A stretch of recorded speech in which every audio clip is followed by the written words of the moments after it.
জমিতে অনেকগুলো তো হিসাব দেখতেছি। আজ বিকালে রহমান ভাইকে ফোন দেওয়া লাগবে। আব্বা স্কুল যাচ্ছি। স্কুল যাচ্ছ? টাকা আছে তোমার কাছে? টাকা তো নাই। ও, নাও, দেখে শুনে ভালো যাইও। হ্যাঁ, আচ্ছা। আচ্ছা, যাও।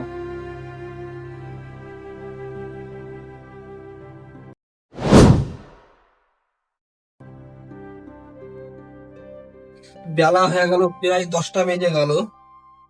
আমাকে তো যাওয়া লাগবে অফিসে আবার। এদিকে আমার ছেলে কি করছে? রবিন, ওনারা তো পাচ্ছি না।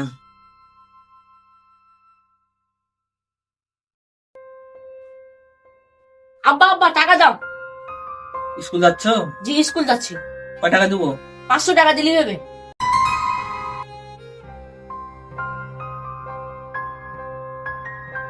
যাও, হ্যাঁ, দেখে শুনে যাও। জি। প্রতিদিন দিই আমি 20 টাকা বা 50 টাকা, কিন্তু উপরাউপরি আমি কয়দিন থেকে দেখছি ছেলে আমার 500 টাকা চাচ্ছি।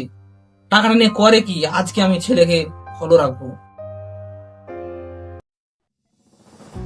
ভাইয়া 1 প্যাকেট সিগারেট দেন তো। কোনটা? গাড়বি।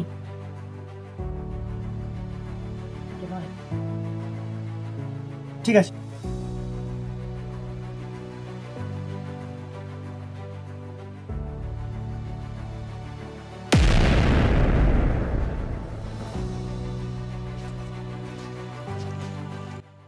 আজ এত আদর করে, এত ভালোবেসে আজ এই পরিণতি দেখলাম।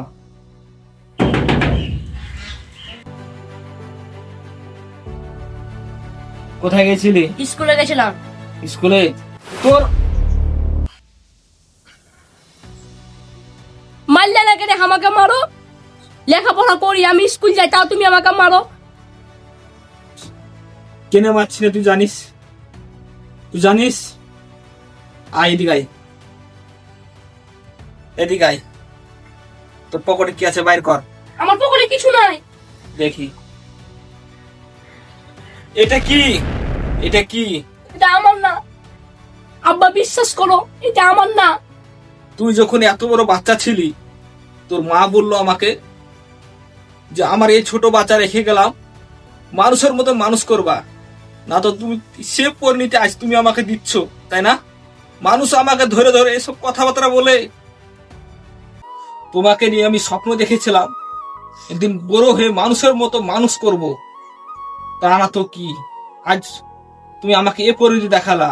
আমি আমার চিন্তা ছিল যে তোমাকে একদম বড় হয়ে ডাক্তার না ইঞ্জিনিয়ার একটা কিছু করাবো, না তো আজ তুমি এই যে সিগারেটের প্যাকেট নিয়ে এসে আমার সামনে দেখাচ্ছ। আজ তুমি টাকা নিয়ে যাও 100, সেটাও আমি দিই। কালগুলো আব্বা আমাকে মোবাইল কিনে দেওয়া লাগবে, আমি সেটাও দিই।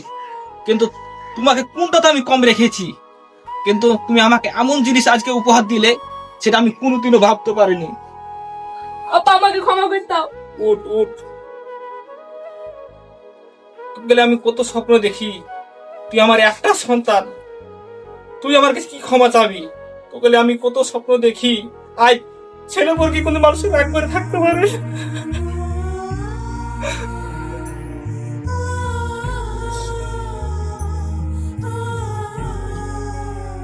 এই যে এটা দেখছো, এটা হয়েছে তোমার ধ্বংসর পথ। তোমাকে বাজে অবস্থা নিচে দেবে, তোমার ক্যান্সার হবে, ফুসফুসি নষ্ট করবে। এই জিনিস তোমার খুব ভালো জিনিস না। তোমাকে মানুষের মতো মানুষ হইতে গেলে লেখাপড়া করতে হবে, সৎ চরিত্র চলাফেরা করতে হবে। তোমাকে আমি কিসে কম দিয়েছি বলো? তোমাকে তো আমি কোনো কিছুতে কম রাখিনি। তারপরে যদি এই কাজ করো, বলো আজ থেকে বলো ঠিক মতো লেখাপড়া করবে, যা চাইবে আমার কাছে তাই দিব, কিন্তু তোমাকে আমার নিয়ম মেনে চলতে হবে। তুমি রাজি? জি। কারণ তুমি আমার একমাত্র সন্তান।